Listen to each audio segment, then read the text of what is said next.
2 minutes, really.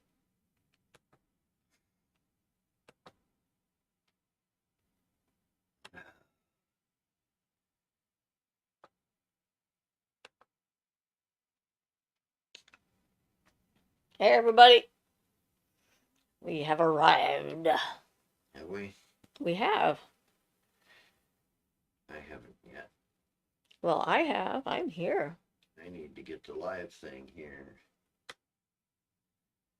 Oh, one person arrived. So I am live. Yay! You are. Now I'm here finally. Yay!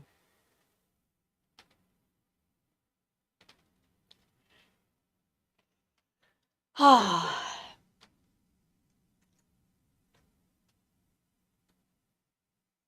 It's so nice to be back to normal. Oh, my. I'm very happy about that. Looks like everybody's having Mother's Day and no one is here. It's just us.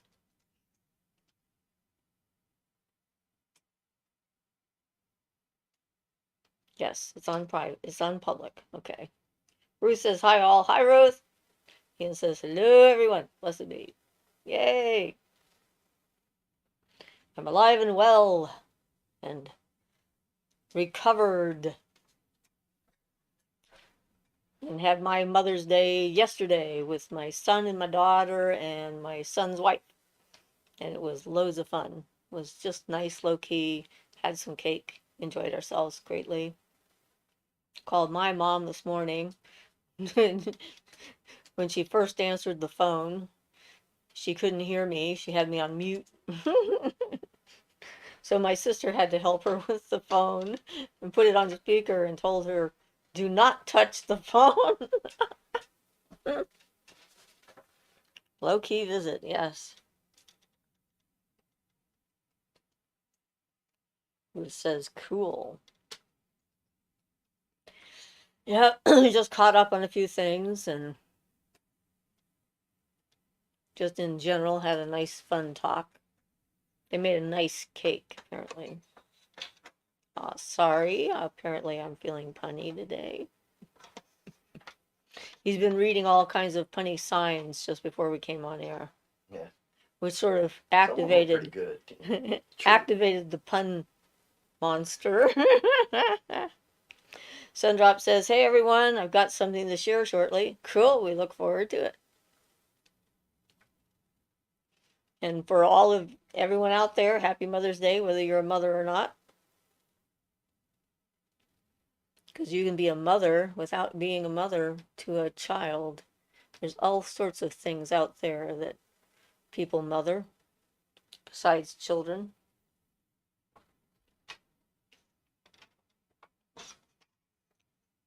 Gaga says hello. Hi, Gaga. Julia says, oh, good. Glad to have made it. Smiles and waves. She didn't have to drive her son to work today. Oh, yay. Cool.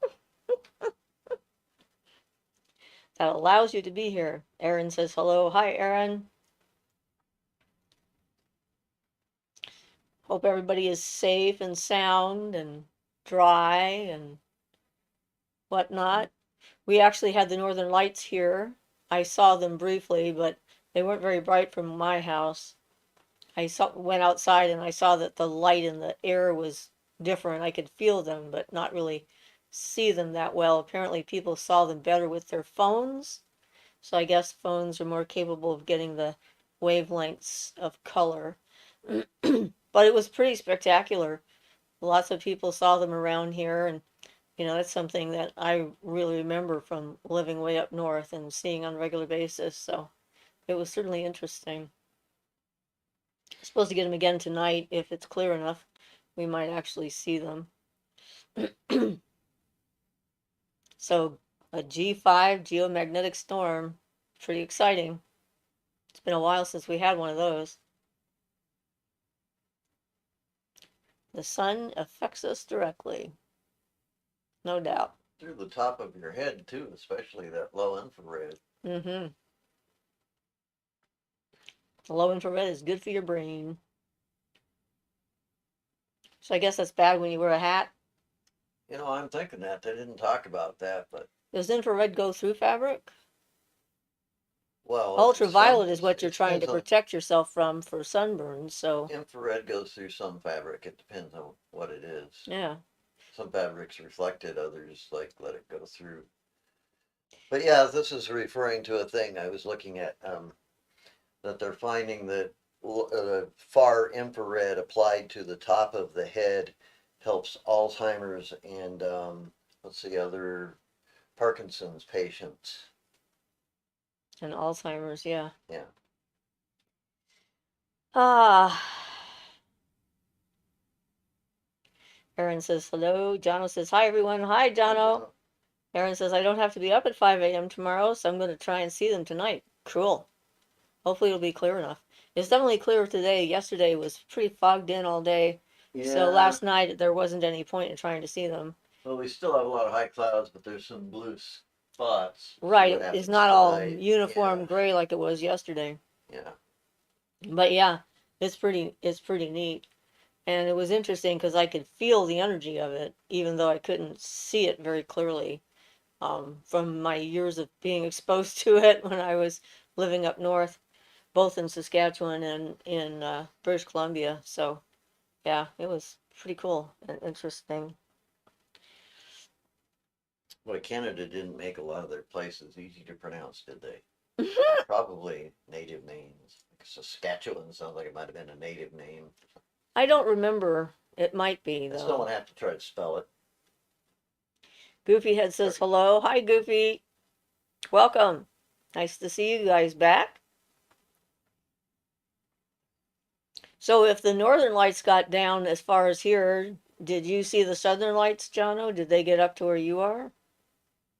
Because they work in tandem with each other.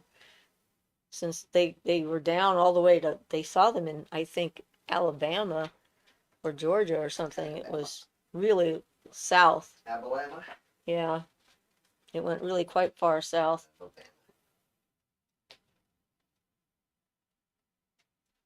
Alabama.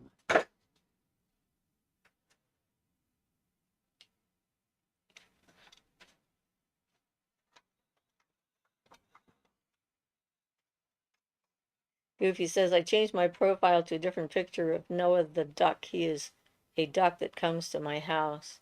Oh, what kind of a duck? What's the breed?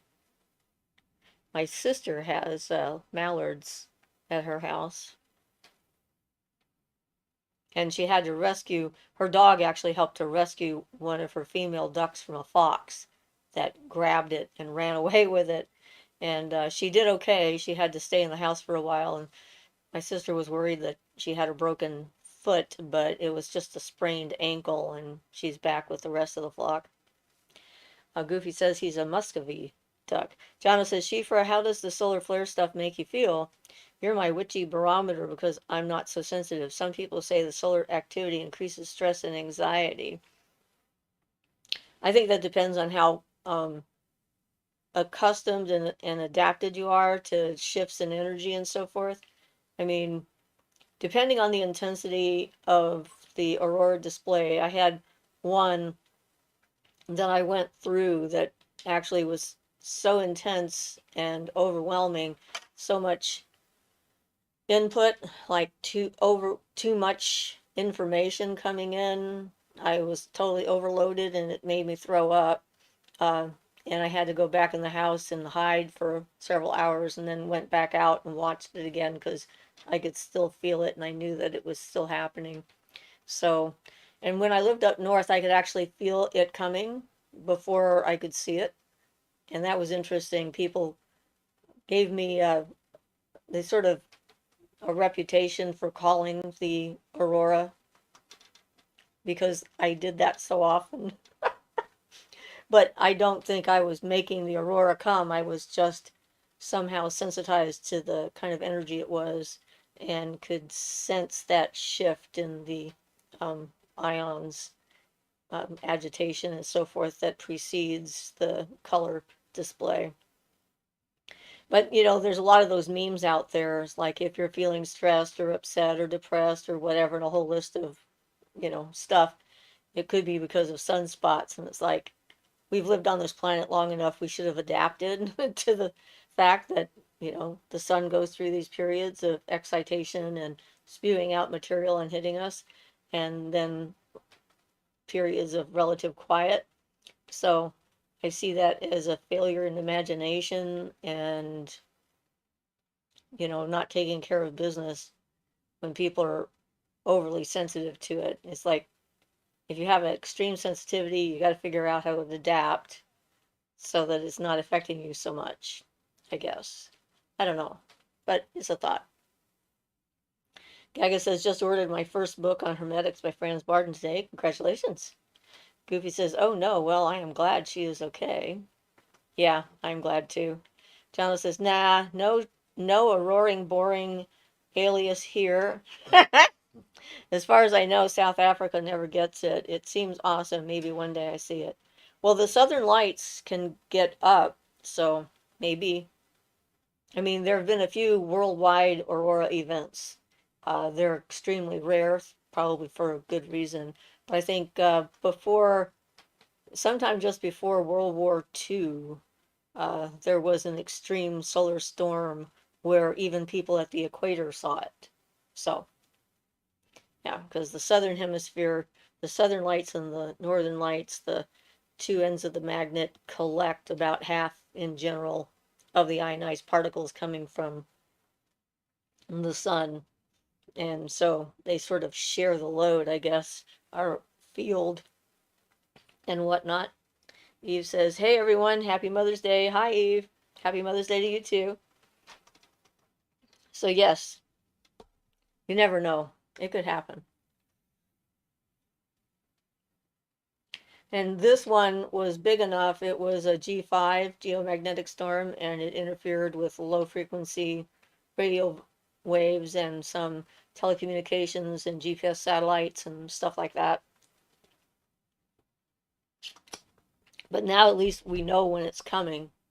And what was interesting about this one, it wasn't a single event. There were 5 separate flares that happened, and not very big on their own, but then they combined forces in space and made a much larger event that way. It was funny listening to the scientists. Space was a mess, as one scientist said. It was really messy out there. And I just thought, yeah, that's pretty cute.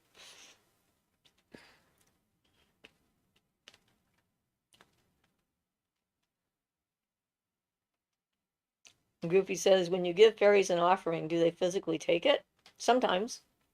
Sometimes they don't, but sometimes they do. Uh, it really does depend.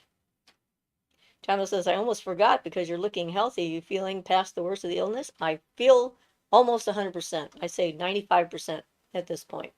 I still have a little bit of stuff left in my lungs that is coming up. It's now taken 2 days for it to get out. So it's like way down. So it's pretty much clear. And my oxygen levels are much better. I'm getting them up to 99% on a regular basis when I check them. So I'm very happy about that. So yes, I'm definitely feeling more normal. It's just not any fun to be sick. Goofy says, I was curious because I left a pine cone under the tree for them, but it's still there. Yeah, well, they probably noticed that you left it there, and it's a good place for the pine cone. Maybe they think, yeah, perfect placement. I don't know. Well, a lot of these things are kind of a lot of the offerings things are not necessarily that they get anything out of It's any the value act, out of the the object. energetic, It's the act of giving it. right? Yeah. It's the energetic connection that you're making Yeah, that's the that's what most I'm trying important to part. say. But yeah, sometimes people have their objects go vanish without them being an offering. So yeah,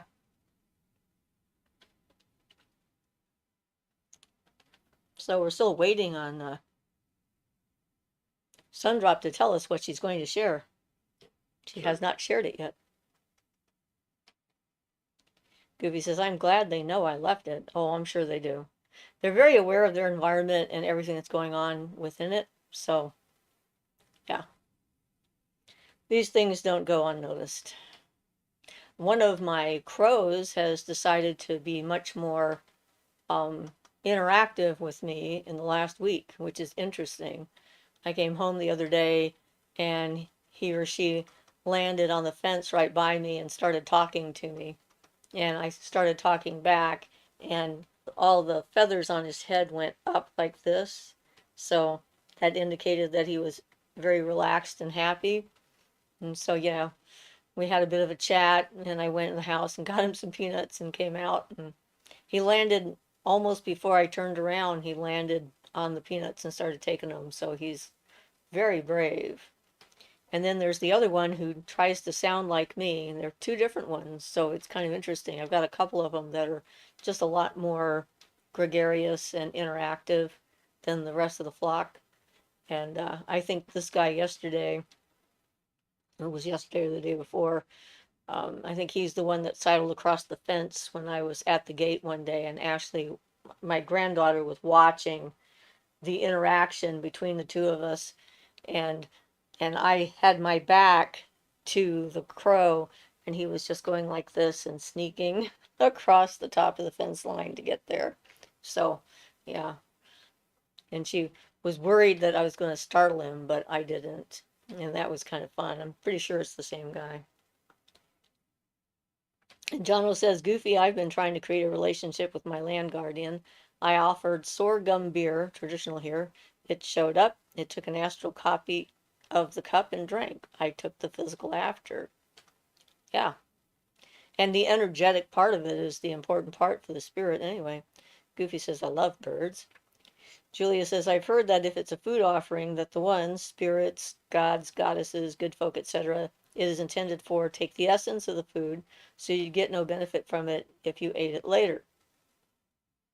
And Goofy says, Jono, okay, oh, that's pretty cool. It is pretty cool. Jono says, we sat there drinking sorghum beer together, talking about stuff. Yeah, it's good to have that kind of a conversation. Sundrup says, I just wanted to share that my mom told me she wanted to go to the cemetery to talk to her mom. It surprised me. I said, if she goes, I want to go too. I want to talk to my grandma, aunt, and uncle. Cool. Gago says, do you know about tree magic and how to talk to trees?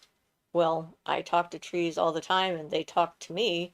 So, and I use their wood for my wands and keep a lot of the spirits of those particular trees alive in the wand work that I do, which is definitely wood magic and tree magic. And you can use certain woods for dowsing and so forth. There's a lot of connections. Different woods have different properties. So, yeah, I know a fair bit about it, especially with the woods that I've worked on and with specifically with the wands that I've made. And every area has got somewhat different trees, but all trees have got, like, different trees are going to have different properties and so forth. And in each area, there's going to be specific trees for the same property, depending on where you live. So the trick is getting to know your area and your trees. Although you can order exotic woods, I like working with the living organism whenever possible.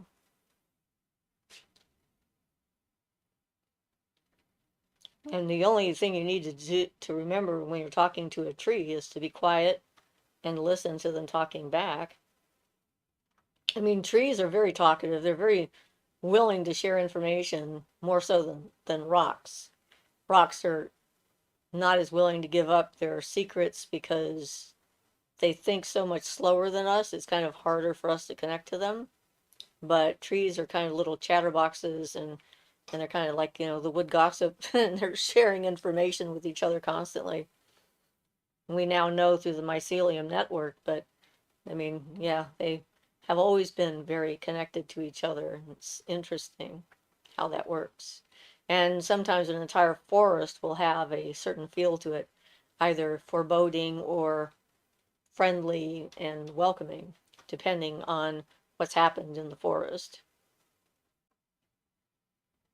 Jono says, Land Guardian told me my beer was bad, told me it would teach me how to make nice beer. I don't know that I'm tuned in enough to separate myself from a spirit to receive instruction. Maybe. That's pretty funny that he didn't like your beer. Goofy says, my favorite birds are ducks, and I hope that I can get a Peking duck when I move out. The Muscovy ducks live in our canal and come to my house so I can see them. We give them oats and sunflower seed. Cool. Interacting with the life forms around you.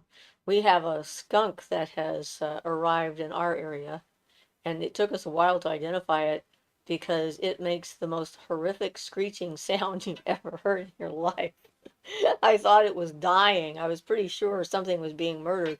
Apparently, that's what they do before they spray so that they can avoid spraying because spraying is actually hard on them. It weakens them and then it takes them quite a while to build up the necessary components to make their wonderful stink again. So they prefer other methods first.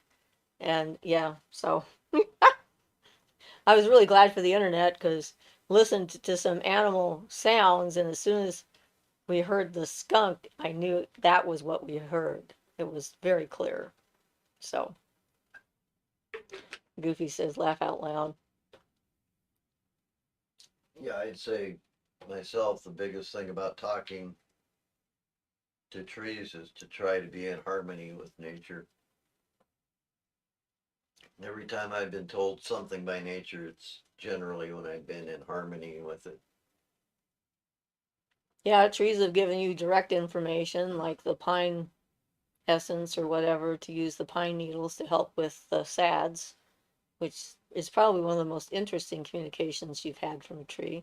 And then later research discovered it was indeed something that was used for that and is used for that. So, but getting it directly from the source, but as Well, it's always, you have interesting. to research and be cautious when you get information directly from the source because Well, make sure it's, in my case, make sure it's not just coming out of my own head. there's that. And the other thing is like with the nightshade, I think it was Hemlock, hemlock that you know what? told you it could help you. Actually, monk's hood, I think, was what it was. I found out. Yeah, Uh, it was the monk's hood that told me that.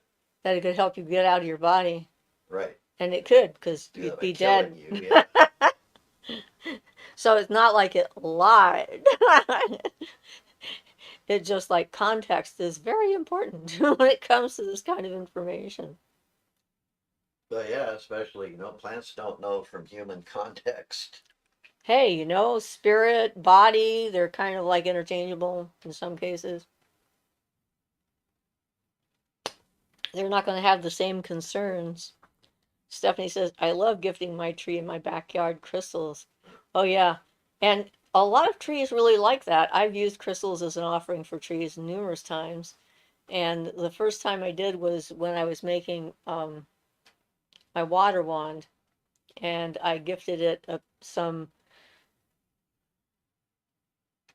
blue lace agate, is what I used. And unbeknownst to the person whose tree it was, she did not know I had gifted this tree with a crystal. But then it started talking to her about wanting crystals, and she started making crystal hanging things. And then all the trees in her yard wanted to have crystals hanging for them because they really liked them a lot. And then, but the willow tree wanted the most of them. Every time she made one for another tree, it was like, no, that should be mine. I want that. So it's kind of interesting because it's the energy exchange again. It doesn't matter that the tree can't use a crystal for food.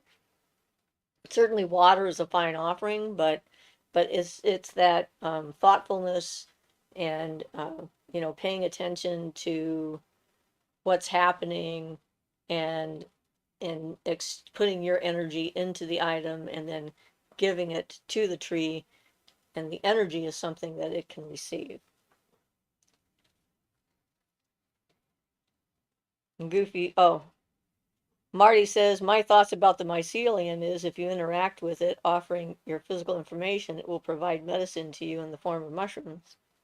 Well, certainly mushrooms and the research into their health benefits is huge right now. And Goofy Oh, yeah. says, I have another question. When I meditate, I always end up trying not to fall asleep after 5 minutes. Is there a way to stop it? Well, my recommended method, which a lot of people don't like because it requires discipline, is to accomplish anasana. Um, you make that, and you don't need to have a specific yoga one. The one Barton recommends is just sitting in a chair with your knees together, feet together, hands resting comfortably on your knees, but your back not resting against the back of the chair. You can start it with it that way, but once you get it, the idea is to have a position of your body that you can repeat time and time again when you meditate, and it'll do several things. One of which is, if it's a good position, you have a slight tension in all your muscles, but only a tiny bit. If you have much tension, then the asana will become a painful, unpleasant experience. So you have just enough tension, and it keeps you awake, having just enough tension, and you also make it a habit that when you're in that position, you never fall asleep. So pretty soon it becomes set, and then it becomes virtually impossible for you to fall asleep once you're in your asana position. Once you've gotten it to the point where it's a usable asana and you can sit in it and meditate comfortably without it being painful and distracting. So I would recommend approaching that. And not only sitting in an asana also means being very still when you're in that position. Once you get in that position, not moving a muscle, that means if you start to slump a little bit, you straighten back up. Basically, you stay as still as you can, and your body will get used to that, and it will become a comforting thing. And then once you get it, you'll be able to get in that position. Your body will automatically prepare you for meditation. Your mind will get prepared for meditation. The stillness of your body will go up through the planes. It'll result in stillness of your emotions, and those will result in stillness of your mind. So that would be my recommendation. And practice. After a Yeah, while, well, it you'll. takes practice. You have to do it enough in the same position and enough to get it so that your brain and body knows you're going to meditate now whenever you get in that position. Yeah. Try not to do it when you're laying down going to sleep, just before you're going to go to bed. And try not to do it in the place where you ordinarily sleep, so not in your bedroom, or at least not in your bed. Yeah, and even at that, if you can make it practice at the same time, if you're going to meditate, practice, make it the same time of day. All those things will help reassure your body, and they'll also get you in the habit of being awake and meditational at that time of day instead of being asleep. So all those types of things will help. And you just keep at it And until it's a it works. process, yeah. Yeah, it's a process. If you only go 5 minutes for a while, you just keep on going till you can go six and then Yeah, seven or whatever. yeah. Stephanie says, Heart. Hi, Stephanie. John says, Yes, Ian, that's exactly what I was trying to say. Spirit communication in my limited experience is so exceptionally subtle that separating my own thoughts from what the spirit is saying is difficult. Yeah. Yep, very true.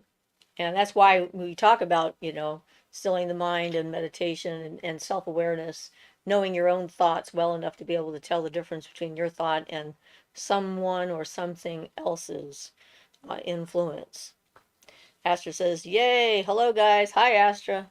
Goofy says, Oh, that sounds difficult. Yeah, I always try to do it on my bed. Well, Oh, that might be one of the if problems. you do it, well, yeah, if you do it on your bed, you can do it up sitting. And a lot of times when I do Barton's, that asana, that sitting position, I don't do it in a chair. I do it sitting on the edge of my bed because the edge of a chair often irritates my thighs, where my thighs reach the edge of the chair sitting so still. So I do it on the edge of the bed because my mattress is a Soft. memory foam, so it's Yeah. soft and it doesn't bother the edges of my thighs when I'm sitting there.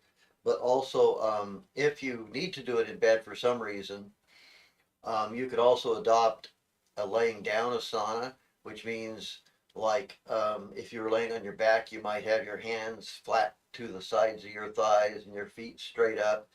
In other words, you still hold a position that indicates to your body meditation and not sleep, even if you have to do it laying down. I found that to work pretty well for laying down meditations.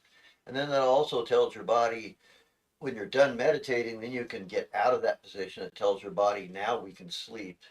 If you have to do it in a bed where you need to sleep, they recommend not doing it in a bed because keep the sleep things separate as much as you can. But if you need to, you can adopt a laying down asana. Goofy says, "Oh yeah, I meant the edge of my bed." Yeah, there's also shavasana, which is the corpse pose, which is a genuine yogic Right. way Usually corpse you lay down pose, on your back. you do that on the floor. Yeah. You don't do it on a soft surface. Well, yeah, but same idea. Anyway, yeah. But yeah, I mean, I remember when I was doing corpse pose a lot, my husband at the time, was like, "You're just laying there not doing anything." And then I start to explain Well, what I'm but doing and not because it's only all that, internal. but just that by itself, how many people you can lay there, but how many people can sit there purposely, consciously being perfectly still for like a half hour without moving a single muscle? That is not an easy thing to do. I know I did that a lot when Yeah. I was an art model.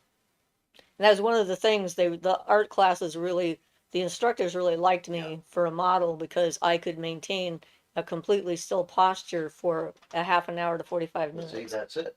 And it is, it's like you have to really be aware of what's going on in your body and stuff like that. And I would try to be meditating when I did that too, to try and help the students who were learning how to draw, form and Yeah, whatnot. that's exactly what if that's perfect asana practice. Yeah, Yeah.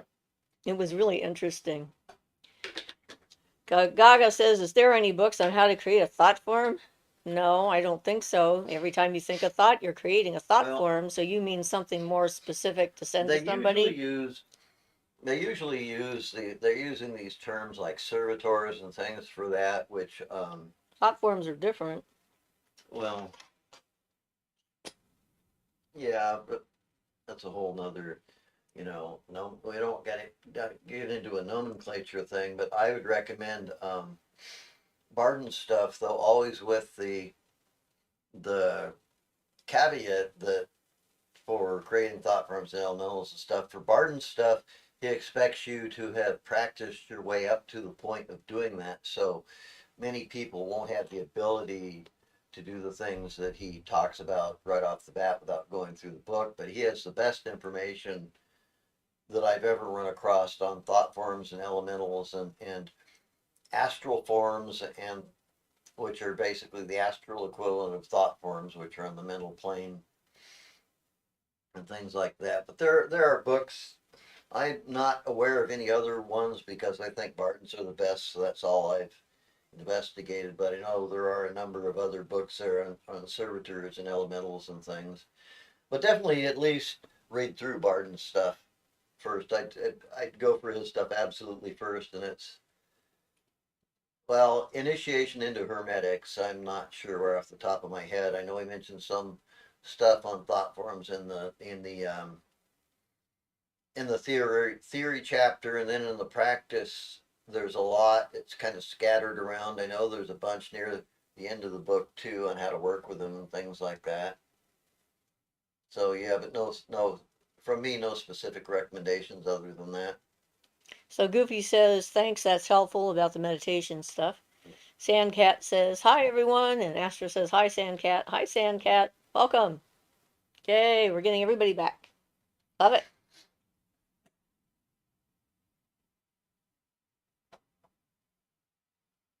Me and my literal brain.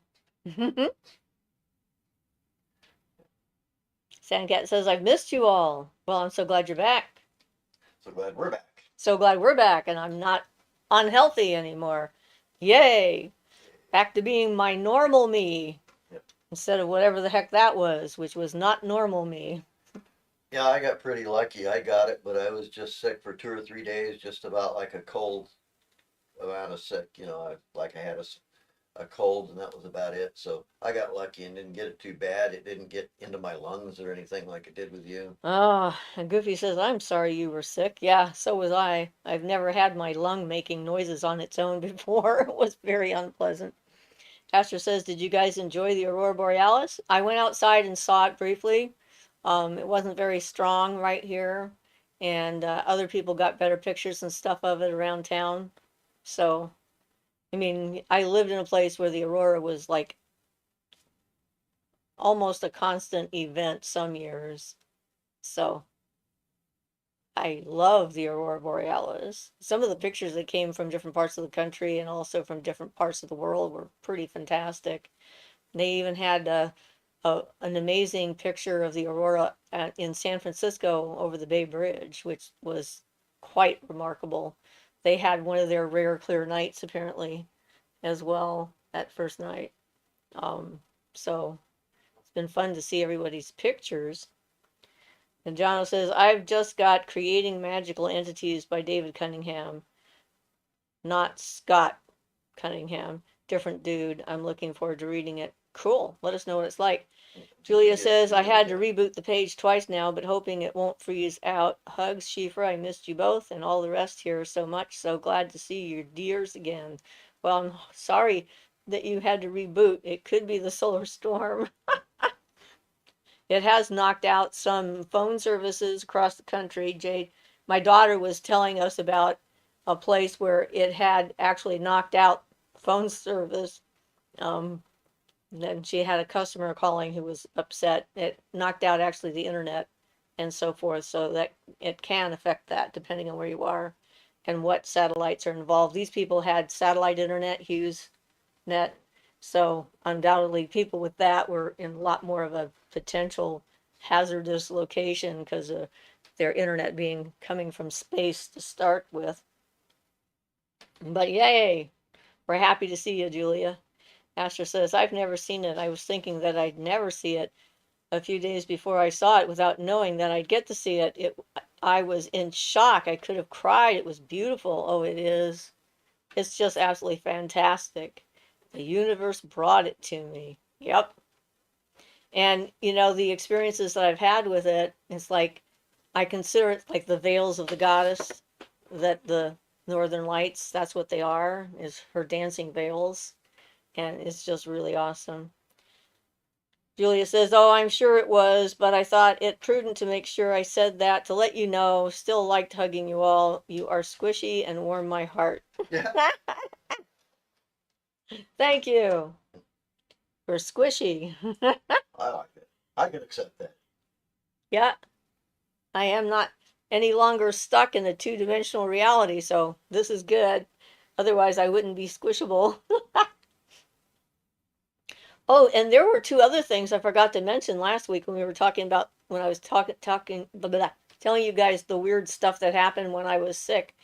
One was I heard a chorus, like a choral arrangement, singing of 20 voices, men and women, and it was like harmonies and it was full blown, which isn't very usual. And I kept listening to it, and I could start to hear words, not just the sounds. And then at one point, the phrase came in, and it was "Welcome the Redeemer." And then I went like, "Okay, goodbye. You can go now." And that was one of the things that happened. And then there were some blue lights that were all around me, about the size of fireflies. I think they were little fairies that were trying to help me one night, and they just were like all over, all over my aura. It was pretty neat. I liked that one. The other one was kind of like, I don't know. So Goofy says, oh, yeah, Goofy says, is there a way to get rid of shyness or worrying about others judging you all the time? I used to be bullied when I was a kid for being weird, and it still affects me today. It's not easy, but there's some practices that you can do, accepting yourself and so forth, and helps you get out of that frame where you need acceptance from others in order to feel good about yourself. Starhawk has some body image things that you can do, which is a good beginning if you can accept where you are and who you are without accepting where you're at and how you are. You can't change it. It's like there's nowhere to go without the acceptance first. But learning how to practice that and realizing that most of the people out there are everybody is in their own head. They judge others to make themselves feel better, not because they're trying to help. And that's what bullies do. It's like they're very insecure individuals. They have no clue who they are. And in order to feel relevant or something, um, Yeah. important or whatever, they need to put other people down and to make and belittle them to make themselves feel better. So you can feel sorry for them in that sense, and then not give them any I any energy, and realize that the most important person in your life and that matters as to who you are and how you feel is yourself, how you feel about yourself, whether you think you're doing a good job, whether you're trying hard, whether you're making mistakes, it doesn't matter. That's how we learn. But you and the universe, that individual relationship that you have with the universe, it's like that's the one that matters, and people are just kind of noise in the background that you shouldn't give any credit to. But it can take a long time to get to that point. So therapy can help, affirmations can help, magical exercises, affirming yourself, and so forth can help. You just have to keep at it. Asher says, I saw a lot of UFOs and light beings in the air, and me and neighbors sang to them. We're crazy. I guess singing is better than yelling. Asher says, wow, the little blue ones. Yeah, they were like firefly size. Sandcat says, hi, Goofy. In my experience, age is the only thing that helped me to not care what people think. I'm almost 50 and couldn't give a toss what people think of me. I used to struggle with these feelings too. Yeah, and age does help because it gives you some perspective. And then you can see what they've done with their lives and how non important they are. Astra says, I'm sorry that happened, Goofy. I've experienced that. It ruined my self esteem, but I'm learning bullies often target sensitive people because the bullies have no sense of self. Yeah. Goofy says, I agree. People would be racist to me all the time and picked on me for being a weird kid. Without us, there would be no humanity in the world. It's our weirdness and our empathy and our willingness to question ourselves and the universe and to be open to what the universe has to offer that actually enhances humanity, I think. So they really have no clue what they're talking about. Goofy says, Astra, I'm sorry that happened as well. Astra says, thanks, Goofy. Yeah, I mean, when I was a child, people were afraid of me because I knew stuff I wasn't supposed to because I wasn't old enough to know stuff. And even if I was older, they probably still wouldn't have liked it. And so people are afraid of what they don't understand and they try to eliminate it and make it go away because it makes them uncomfortable. And it's a failing on their part. It's not yours. And Goofy says heart and smile. And Asher says, thanks, Goofy. Yeah, sometimes people are just mean. And then there's those people that are just, sociopaths and enjoy harming other people and get a kick out of it. Asher says, yep, that's so true. And, I've always thought that because when I was a kid, we went through, what's his name? The crazy guy in Congress who was after all the communists. McCarthy. Yes, McCarthyism was huge when I was a kid, when I was in school. And people being afraid of communism and ideas and looking for enemies, but not just that, also being afraid of gay people, thinking that the Russians were going to be able to use them for, make them spies and so forth, because if they got found out, it was bad. That never made sense to me when I first heard it, because I'm like, well, the only problem is because people have decided it's a bad secret, and if you're open about who you are and it's no longer a secret, then people can't use it against you. So I had a weird brain all the way through. But I remember I think it was the seventh grade, my seventh grade teacher taught us about communism and told us that if we told anybody that he was teaching us the subject, he would go to jail and he'd be arrested because at that point it was against the law to teach it. And no one ever said a word about him because basically his approach was if you don't know anything about something, it makes it that much more intriguing and interesting. So if you want to help someone from being attracted to something that might not be good for them, you tell them what it is, so then they're less likely to be curious and go and look and try and find out and maybe get tricked. So, yeah, I thought he had a very interesting approach to that, and that kind of stuck with me. Knowledge is important, and understanding things is important, and um, people who make fun of other people are not interested in understanding anybody. Julia says, I've tended to be more private as I've grown older, not out of some shame or anything like that. If anything, I'm proud of what I'm doing, but because I don't care who I'm impressing or not. Yeah. And is it any of their business? And if you're talking about it, is it because you want them to know or you want them to argue? You know, there's always that. Goofy says, yeah, I've met many mean people and they were my own friends. One of them threatened me. That's not a friend. Gaga says, can you make a thought form more powerful than a demon or an angel? Or can you get them stronger to begin with? Well, there's definitional, and I would say that if you want to talk theoretically you could. If you want to talk practically, it would probably take way too much energy. However, there would be a workaround if it were to be a group entity and there were a bunch of people in the group, and that's the way some of these things worship some of the religious manifestation of saints and things like that, and Mary and things like that work by a sheer mass of worship energy. So um, you theoretically you could, and who knows in practice, and it depends which being or god or deity you're talking about, and of course all of those kind of things. But I would say theoretically, yeah, it's entirely possible. Practically speaking, I don't know if you could do it, because some of these things have been out there and been worshipped for hundreds and thousands of years by Yeah. hundreds of thousands or not millions And of you're going to make people. one thought form. So yeah, you're going to have to probably match the whole mass of energy that went into a god form or whatever. So we're talking pretty slim chance, but I don't think there's any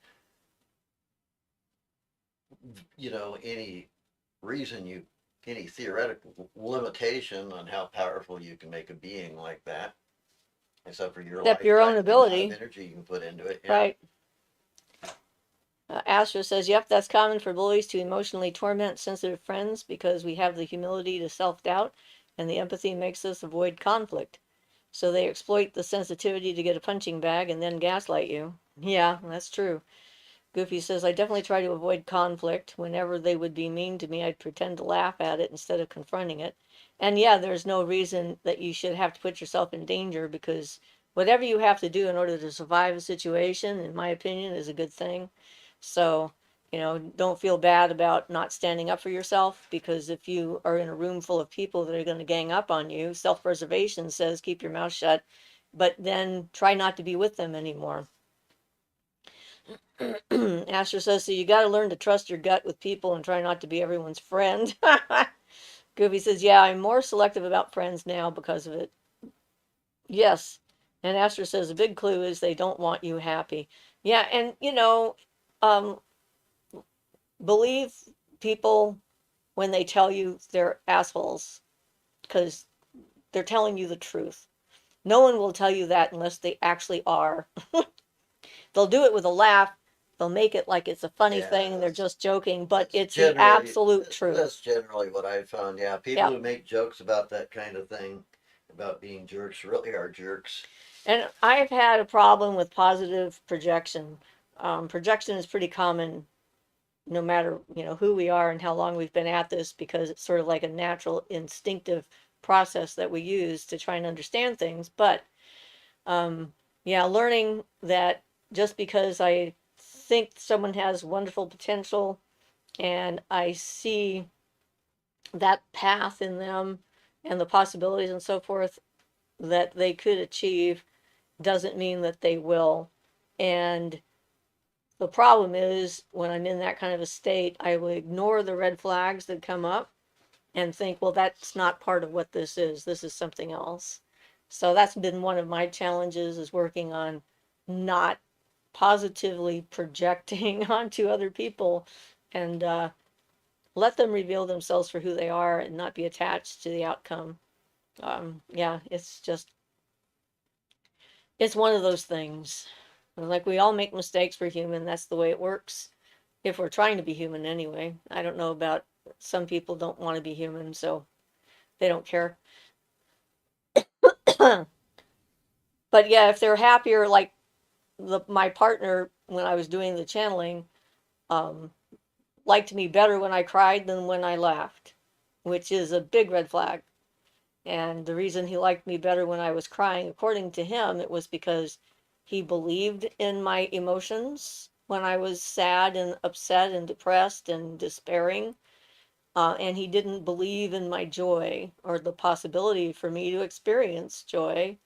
But in reality, it was he liked something that was injured and hurt so that he could comfort it. And he wanted to keep me there. And that was his ego. Um, and so, you look at what people like about you, and that can be a pretty big reveal as to who they truly are, what their character is like. So if somebody doesn't like you happy, that's a person to stay away from for sure. Goofy says, that's not good. Yeah, it's not good at all.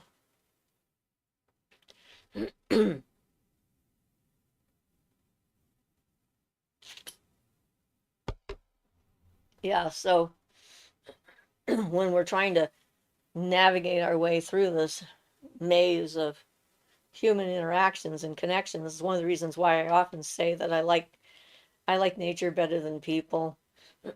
Trees and plants and pets and things that don't have ulterior motives and manipulation ploys and so forth, that they're trying to gain some kind of a power over you and so forth. Goofy says, me too, I love animals more than people.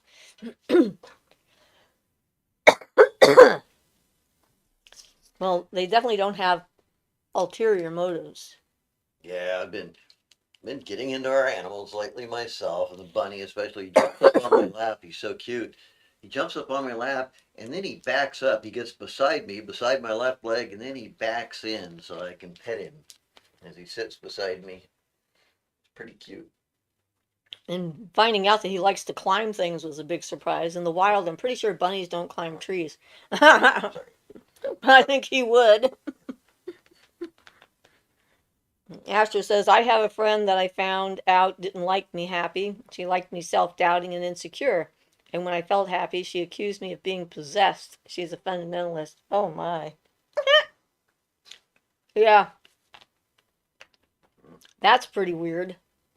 Well, I had a client once who was a missionary, fundamentalist Christian missionary. And she basically told me that she knew she was doing God's work if things were going badly in her life, if she was sick, if she was having car accidents, if people were yelling and screaming at her, because if things were going well, that would mean she was working for Satan. So if she experienced a moment of joy, she was going to go to hell. And that was a very strange thought process I had never even imagined existed. Gaga says, could I sculpt my image into a statue and have people worship it to get more stronger that way and make it real? Yeah, but one thing you have to think about is everybody's putting their own thought forms and emotions into it. Are they all going along the same lines? If you're going to end up with something that has any oomph to it, you need everybody to be going exactly along the same lines when they put energy into it. So, um, if you were to do something like that, I would adopt something that is used in Santeria, whatever the image is going to be of, or whatever your thought form or whatever you're making in the image, make it an image of or a statue of, um, is to make a story, a strong story, like the gods. Like, so for Santeria, they invented, there are certain things like Eliwa. If you say Eliwa, he's Mercury related. He's very, very fast. He's communicator between the gods, things like that, so that you have a good story image for people to visualize when they work with it. And in fact, that's pretty much what one group did back in the past called the Saturnus Fraterni. They basically made their own god, and they made a statue, a head for it, and then made prescribed methods of worshiping it and prescribed characteristics about it so that everybody is putting the same energy into it with the same purpose and the same goal. And that's what's important. Otherwise, it'll just get scattered and be a random thing, and you'll have no, it'll be like a random energy thing, but it won't have a purpose. So you need to make sure that everybody who's going to focus on that might have the same purpose and push towards the same thing in it. But yeah, that should be, if a person were to do that, it could become very effective. And Astra added to the thing about her friend, the fundamentalist, who didn't like her being happy, and started saying she was worried about me. I was shocked that she was feeding off the sadness. It's effed up. I agree. Getting yourself a psychic vampire there. Goofy says, Astra, that is not a good friend. Yeah. Julia says, someone like that I tend to say when I see them hurting someone I care about, wiggles my finger to them, smiling like butter wouldn't melt in my mouth. Come here, pre-hush. I've got some nice surprise. Astra says, yep, that's how my friend is. She's very guilty and wanting to be miserable for the Lord. I do not like Christian or Jesus egregore. It's manipulative and a good cop, bad cop ideology across the board. Very divisive. I agree. Yeah. That's one of the reasons why we don't. Yep. We don't feed that one. It's just it becomes so manipulative. Daga says, can two entities fuse together?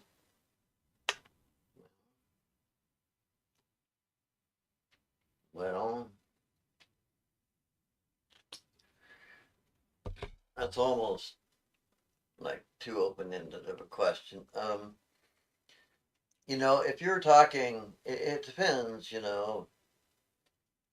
have more advanced and less advanced entities. I mean, if you're talking two basic thought forms, sure, but they don't really have I mean, they may get to the point of having a bit of self-preservation in thought forms, but they aren't really alive. So it kind of depends on what you mean by entities, and how much consciousness they have and such. And it could be like death or joining. Yeah, there's kind of I don't think there's an answer to that question without having some specifics about what entities we'd be talking about. It's possible, I suppose. Julie says, despise the guilt tripping for simply having natural, healthy human feelings and needs. Yeah. Sandcat says, Astra, I agree too. My family is very divided because of Christianity. Julie says, oh, and that was a baby talk for Precious. Oh, sorry. I didn't get that. Goofy says, I get upset when my mom tries to force me to put up crosses and things in my room. I tell her I'm not a Christian, and she, like, doesn't want to accept that sometimes. It's a bit annoying. Gaga says, by entities, I mean anything like thought forms or angels, demons. Still a little Well, bit too open-ended. yeah, I mean, Why would they not want to join together would be the first question. well, yeah, And if they're independent enough. if you're talking joining together in that sense, it would be like if they were to the point of being individuals, it would be like both of them dying and making a new one. Um, you know, so yeah,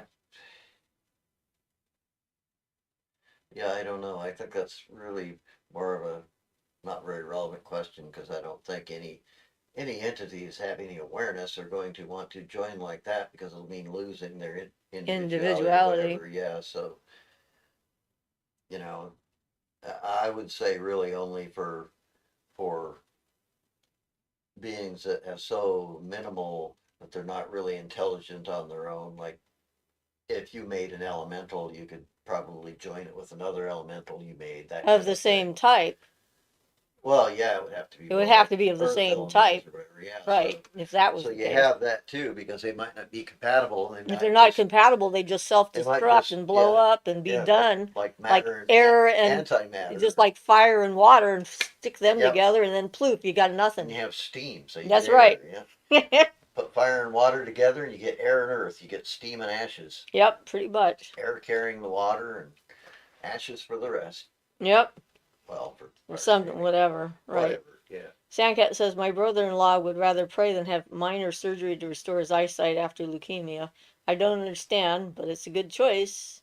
Well, Well, Astor says that's crazy, Sandcat. Well, people make their yep. choices and then they have to live with the consequences. That's kind of the way that is. Gaga says I asked that question to trying to understand how energy works. Thanks. Yeah, that one's it's a little bit of a complicated, yeah, potentially thing there. So it's unclear. Do some experiments and let us know. Use the magic 8 ball and it says the answer is unclear. Try again later. Sorry. Sounds like a good question for a magic 8 ball. Energy I keeps guess us I'm kind of alive. like one today. You're a magic 8 ball today, are you? Random answers, yeah. Well, fun and games. And Goofy says, I am going to go now. I hope you have a wonderful rest of your day. Well, thank you for dropping in and saying hi. We appreciate it. Yeah, thanks for being here. Hopefully, we've been at least a little bit helpful. Life is interesting, that's for sure. Yes, and the gecko. There are no bad questions, just ones I find difficult to answer, and that would be one. Well, Yeah. see, he asked me questions about all sorts of stuff because I'm the font of all knowledge. And when I tell him I don't know the answer, he's surprised that I don't know everything. And it's true, I know I don't know everything. And that's okay. Astra says, have you guys seen beings that look like flashing lightning, physically flashing white lights in beings?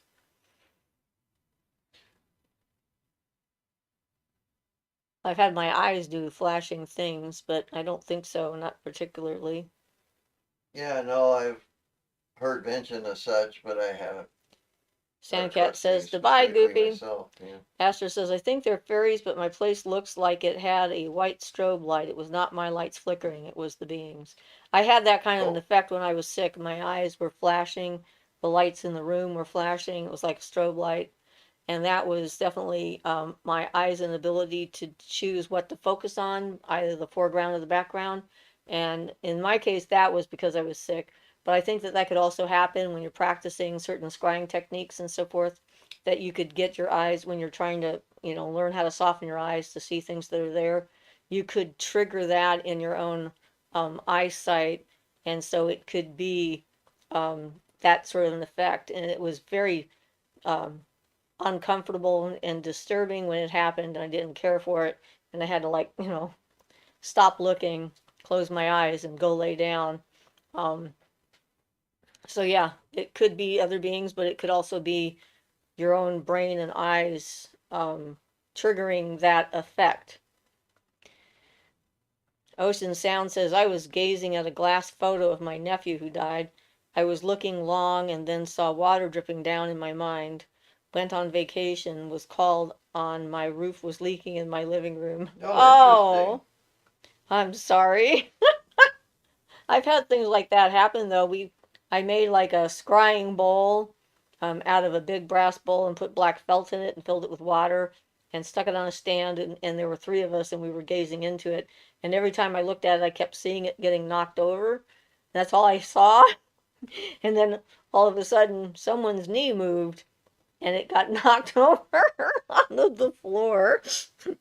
So sometimes my visions are very practical, literal, Literal, yeah. very literal. Astor says, yes, maybe it's both. Thanks for normalizing. This stuff is wild.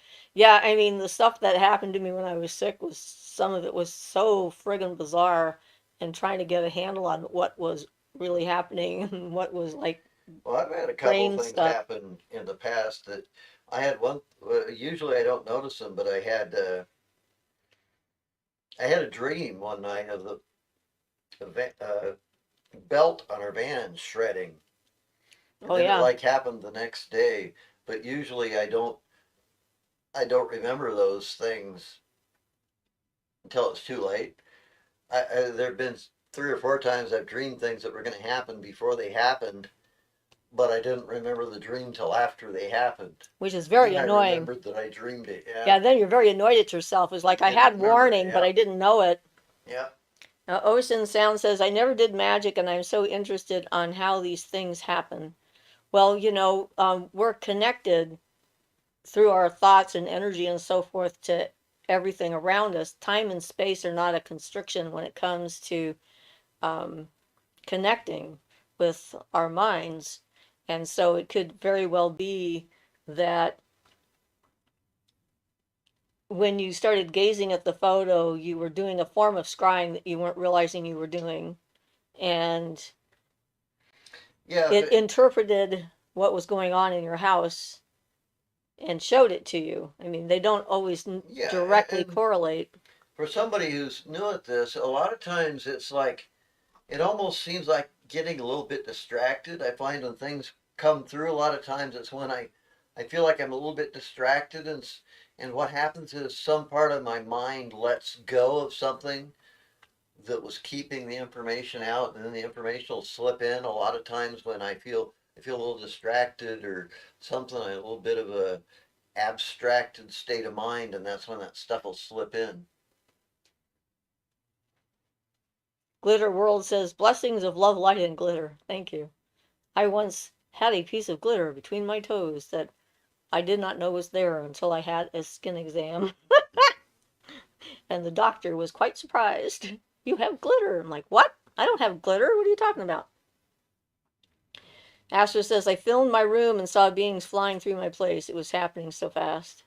It was just so quick, my brain saw it as flashes. I'm like, knock it off, fairies, angels, whatever you are. Stop, then it stopped. Well, good, they were listening. Ocean says, yes, I did not realize that I was scrying. I just saw water running down the photo. It broke my attention. I did not understand. Yeah, and that's the thing is like lack of experience. You don't to put things into context. Sometimes it's like, um, yeah. Sometimes things fit into context, and sometimes they kind of stay out of context for so long you forgot about them until they suddenly happen. And the important thing is to know that you keep practicing, and these things become more and more normal. They happen more and more often. You get more accustomed to how to create the mental space to allow those kinds of things to happen. I know that in my dreams, I'm often looking ahead to see if there's any warning signs, and I have very specific kinds of images that come through in my dreams, something to do with a vehicle, how well it's working, a road, and what things might be in my way, tornadoes with some kind of like emotional turmoil, and I can tell how close it is to me depending on how close the tornado is in the dream. If I see it way off in the distance, it's happening somewhere else, but I'm going to know about it. I'm going to notice it, but it's not affecting me directly.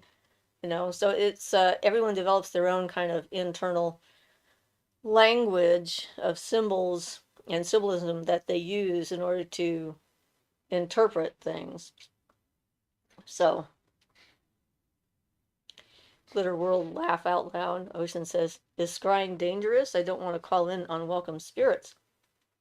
No, I don't think scrying is dangerous in itself. If people get too involved in it, you can sort of make yourself go crazy trying to understand things. It's sort Yeah, of part of meditation. If you're going to start scrying, you definitely need to have a meditation practice, something that you're doing that helps to quiet your mind or calm your thoughts or become more aware of what you're thinking and so forth, so that then you can start to yeah. identify the images. I'd say the biggest fear with scrying really is people getting too carried away, too upset with what they see, or involved or obsessed with it, or something like that. Or believing everything they see is actual reality, because like in the astral realm, there's all kinds of different worlds out there. Yeah, Anything you can imagine. everybody's fictional world is out there in the Yeah. astral. Every, Yeah. every book that's ever been written, every movie that's ever been made, every thought that people have had, and the more people that have had it, the stronger its astral world is going to be, is there. And just because you can see it doesn't mean that it's literally true. And so discernment is a huge component when it comes to doing this kind of stuff. Being able to tell the difference and not giving too much weight to it, like overwhelming weight. So, Ocean says, laugh out loud, make myself crazy. I'm used to that. Yeah, me too. Gaga says, if people worship you, would you get stronger, like the spirits get stronger over time in some way? Well, yes, To a certain extent, but but you're it's also way more vulnerable to right. those same people. You're vulnerable to all that. If you want a good example, look at how crazy some actors go, because that's a perfect example of how the psychic pressure of being a public figure of worship can affect you. You know, look at some of the insane things. Some of these people go absolutely crazy with it, and you know, it's not. You can't blame it all. A lot of it is due to in my opinion, is due to all the psychic pressure. Look at any cult leader. They are the object of worship for a large group of people. Not a single one of them has survived it. One way or the other, they've gone down. Their ego has gotten completely and totally out of control. They start to believe their own stupidity. You know, the story that they're telling other people, they start to believe So in their own myth, and then they think that there are no consequences in the universe, and then they do something that has pretty serious consequences, and eventually the rest of the world finds out about it, and they're toast. yeah, but you do have a good point there though, because those things do affect people, and if you go with some of the older authors, which I'm going to go to because one of them that wrote about this, his name was Eliphas Levi, and he called it he called that type of thing the magical chain in the sense, you know, because you can get energy like that from people to boost you, but it also becomes a chain by which you're tied to them, and you can't separate from it. So, um, yeah, those things can work both ways, and then you have the same type of problem. You know, you generally, if you're trying to get worshipped, you generally have a number of people who think you're evil and hate you for it, and that's always going to happen with anybody who's worshipped or any type of guru or anything. They're going to have a number of detractors who want to destroy them. That also kind of comes up automatically. So it's that whole issue again of trying to get everybody along the same lines, and you hope, you know, pretty soon if you had a bunch of people doing this, you also pick up on the random thoughts that they think. They normally aren't that powerful, but if you have a bunch of people thinking a bunch of random thoughts at you, it's just like a bunch of white noise. So while those things are, yeah, you make good points. It's not necessarily very easy to use Or a good idea. or a good idea because you kind of get polluted with everybody else's stuff too that you don't necessarily want because people worshiping you, as people who have been gurus find out, they can also take on a lot of they end up having to take on a lot of the bad karma of their disciples if they have disciples. So it kind of works both ways. It really is a chain. Okay, so Astor says, oh my God, for real, every book. Ocean says, thank you very much for spending time with me on this concern. You're welcome. E. Murky says, peace and blessings. Astor says, that means Middle Earth is real. I love hobbits. So do Yep, I. some plane there it is. Ocean Yep. says, I was always a witch. I just did not know it. Quite possible. Julia says, speaking of wild stuff, when you may scry, did anyone ever think that divination is kind of drama queen emulating sometimes? Like to get the information to you, there's a tendency to grab your attention. Well, yeah, I'm sure sometimes we're not listening, and so sometimes baseball bats are required in order to Uh, get our attention. very very cute. I like the way you did that, Asher. Yes, and Asher says, like that one cult leader whose name will not be mentioned. Yeah. E. Murky says, in my opinion, they could avoid it by creating an amalgam or a servitor which draws the worship's energy. Well, not what we're talking about because these cult leaders end up going to jail Well, because yeah, they're pedophiles. We're talking real world consequences, not just emotional and spiritual yeah, consequences. talked about Gaga Gecko was talking about too, the people worshiping you and stuff. Yeah. So yeah, but Gaga says you. yeah, so you could. It's definitely something a person could play with, and like I say, that's what the Fraternists Saturni did. They created an egregore. I think it was called GOTOS was the name, I think, in that case, but I don't quite remember. But they made it be they wanted it to be Saturnian, and they were Saturn worship fraternities, and they made their own. Basically, went to make their own Saturn being was what they did, and then worship it, which is Right. interesting. But that wasn't Gaga's question. It was about worshiping him or her and making them more Okay, all powerful, right. right? So so Gaga says you might see Jesus in the astral world then and they would think that's real. Yep, people have had that happen. Sandcat says, Ocean Sound, me too. It's only in the last few years that I worked out what I am. I am a witch and very proud of that. Julia says that Astra, Middle Earth, is taken from Norse Germanic beliefs, and that means us humans are the hobbits. Well, they think they may have found the hobbits. I don't know. See, which says, same with me, Ocean Sound. I was doing spells as a child and didn't figure out I was a witch till I was in my 30s. And Ocean Sound says, lovely at Sandcat.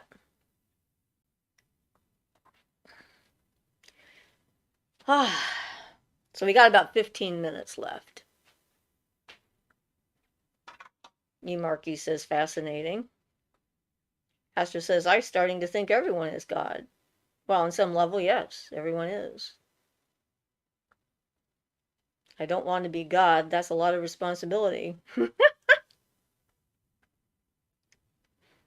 Yep. But God can automate everything. So it I, happens on its own. that's right. I like the collaboration of life forms on our planet as a good example. The biosphere is pretty automated. There's living things that are running around and, doing their thing. Asher says, how horrifying. Ocean Sound says, you are very attentive, Siofra. You are reading everything and listening to him too. Thank you. I try. Gaga says, I feel like you can benefit from a cult if you know what you're doing.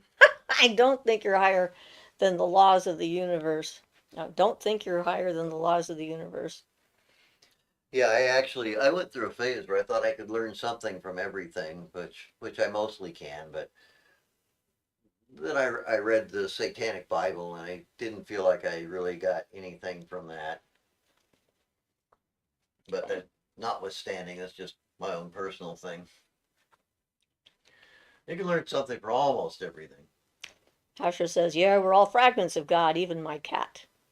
Well, actually, our cats are probably Yeah, more your in tune cat. with that Yep. than we are. It's our thoughts that get in our way. Yep. E. Murky says, I have a question. Do you have any advice and tricks on how to incorporate Kundalini into the everyday human experience? Kundalini is something that happens not to everyone. Um, and it's something that can happen to anyone.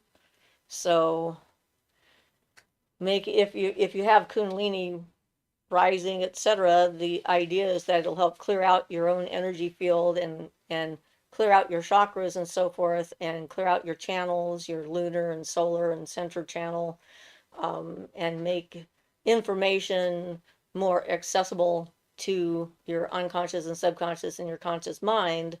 So then you become more aware of who you are, your place in the scheme of things, increases your potential psychic abilities, healing abilities, and that kind of stuff. So you want to be cautious. You don't want to be running down the street and hopping up and down and laying on the ground and flopping around like a fish, having a Kundalini rising in the middle of a grocery store. It's kind of distracting for both you and all the other people that are there calling an ambulance because you're having a seizure. So I'm not sure exactly um, how to answer that. Astra says, my cat definitely knows he's God. Sophia says, is it possible to control elements? Yeah, people can get to the point where they can control elements. It usually takes a long time and a lot of work to do so. And more than controlling the elements, it's like understanding the elements and how they work and being able to call them when you need them would be my approach to that. But there's certainly practices you can do, like trying to learn to light a candle. To I think Barden's got some exercises in his book along those lines. Well, the whole book is about Changing, controlling the elements. right, changing your own internal temperature, etc., using the fire element or the water element and so forth. He tells you flat out tells you how to explode a bottle using the two elements by putting a big spark of fire in it and then hitting it with a big water blast and explode the bottle. I mean, light a candle. This is what Barton's all about, working with the elements and learning how to use them. Yeah, and then getting them balanced in yourself. Well, yeah, because you can't work with them unless you do. Right. So controlling yourself is part of that. Yeah, he starts with step one is starting to get the elements under control in yourself, and he starts with your characteristics. You know, like if you get angry a lot, then you have an excess of fire element that needs to be calmed down, things like that. You start internally, and then the exercise and initiation to hermetics, you start internally, and then you gradually uh, get to controlling them externally until you can raise the temperature in a room, raise your own temperature to a fever, that kind of thing. And And there's then certainly eventually, like Indian people in India and stuff like that. One of the tests that some of them go through is going outside in the freezing air and naked and having a wet blanket thrown around them. And the test is to dry out the blanket and dry out the ground around them and not freeze to death. yeah, So that is definitely controlling the usually they do elements. that on snow and ice. Yeah, Yeah, there's an exercise called Tumo that leads to being able to do that, or the methods Barton teaches, that kind of thing. Yeah. I right. also like to India. One of the things they do is start fires with mantras, so you can use mantras to control the elements. There's actually a bunch of different ways, but they all take they all take harmonizing those elements within yourself until you can do that. And time and dedication and Yep. practice. Yep.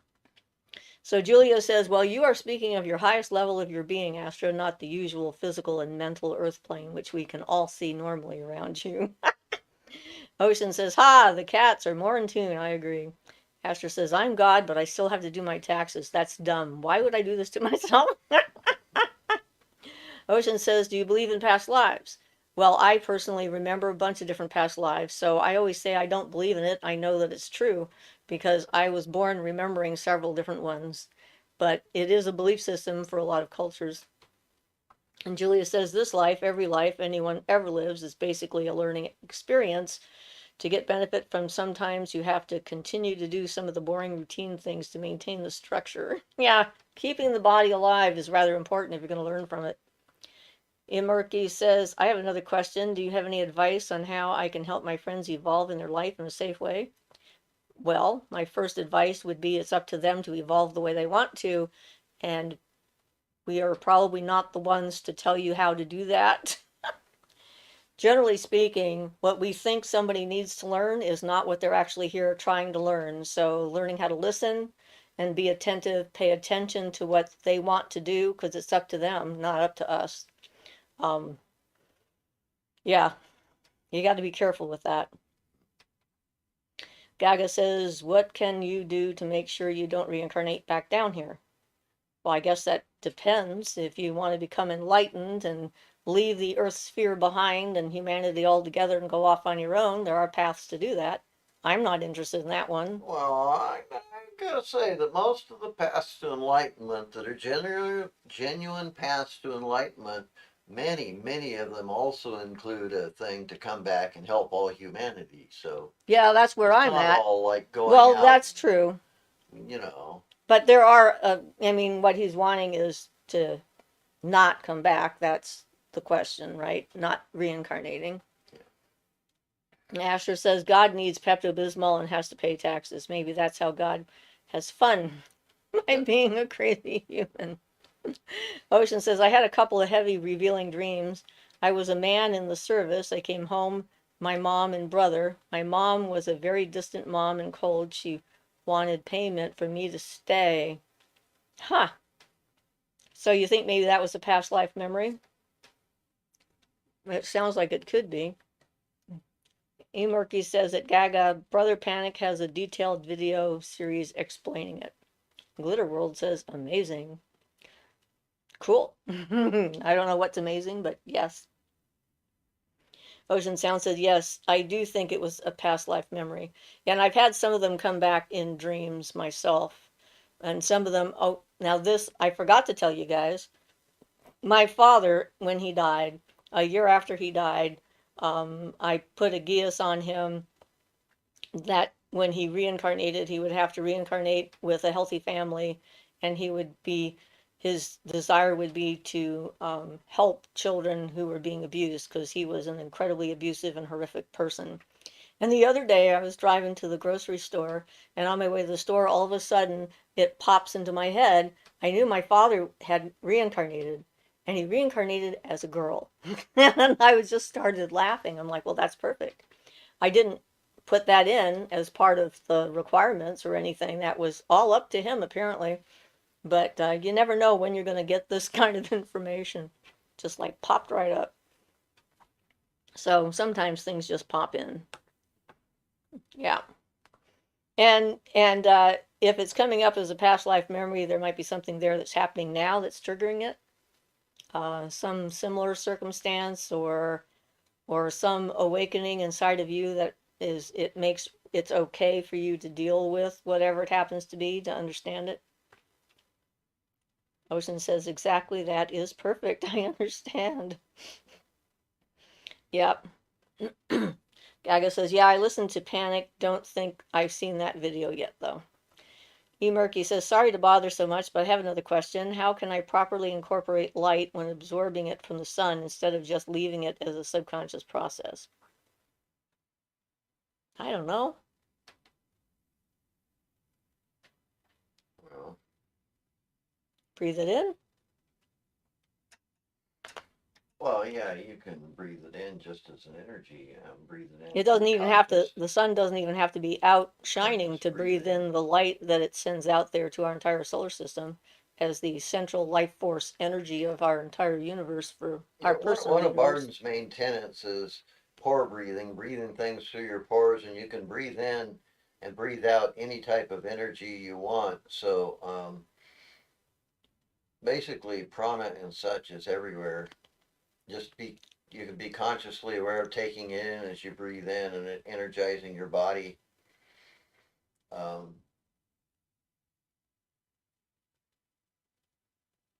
Yeah, I see it as like a silver white light with golden sparks in it. It's kind of like that divine light, um, life force energy that the sun puts out. It's the actual color of the sun's corona, which was pretty interesting. So you practice with it. It can help with healing and all kinds of things. Sophia says, is there a surrender time like Jane mentioned in her book for reincarnation, as in like relaxing between lives? Esther says, so people can reincarnate as a victim and the villain to gain experience and knowledge? Well, they can, but I don't think that's a good idea. I think that's the common model that we have right now that we're working with on an unconscious level. That if we're mean to people in one life, we need to be born into a situation where they have a chance to be mean to us. And that just leads to more victimization and generational harm and all sorts of things. So when I did the thing with my father, was one of my restrictions was he could not do that. He could not go into a situation where he was going to be abused as a child and and knew. karma generally doesn't work that literally either. It'll it comes back as an energy that pushes certain things and pushes you certain directions and things, but it's usually not that literal, and it usually comes out whatever, especially if it were like past life stuff, it comes out with whatever your weaknesses of your personality in this life are, that kind of thing. So that might be something that same energy might come out as something that looks very different than what caused it.